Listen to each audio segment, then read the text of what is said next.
Welcome, Alpha. Greetings to you in the mighty and matchless name of our Lord and Savior Jesus Christ. இப்பொழுது படிக்க எடுத்துக்கொண்ட வேத பகுதி 91 சங்கீதம் 1-2 பார்ப்போம். இது ஃபெய்த் சாம்ஸ் பேர். இது விசுவாச அறிக்கை செய்கிறோம். உன்னதமானவரின் மறைவில் இருக்கிறவன், எப்பவுமே நம்ம கர்த்தருடைய மறைவில் இருக்கிறவன் சர்வ வல்லவருடைய நிழலில் தங்குவான் போட்டிருக்கு. சர்வ வல்லவர். இப்போ இந்த 2 வார்த்தைகளை கவனிக்க வேண்டும். உன்னதமானவர்னா அவர் தான் நம்பர் 1. அவரை தவிர்த்து அதான் ஆல்ஃபா அப்படின்னு போட்டிருக்கு. ஆல்ஃபா ஒமேகான்னு கர்த்தருக்கு ஒரு பேர் உண்டு. அப்போ ஃபர்ஸ்ட் பிகினிங் அப்படின்றது தேவன் தான். ஸோ அடுத்தது சர்வ வல்லவர். அப்போ தேவருக்கு இன்னொரு பேர் உண்டு, சர்வ வல்லவர்.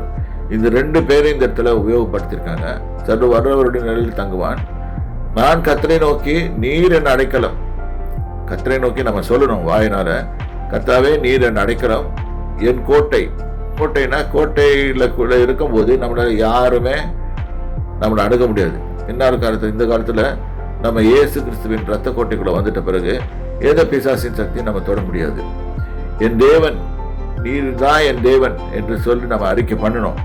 நான் நம்பியிருக்கிறவர், உண்மைதான் நம்பியிருக்கிறேன் என்று சொல்லுவேன். இப்படி சொல்லும் போது கர்த்தர் பின்னால் நிறைய காரியங்களை செய்வார். நம்ம வரப்போகிற நாட்களில் அதை குறித்து படிக்கலாம். முதல்ல நமக்கு அந்த விசுவாசத்தை படிச்சுக்கணும்.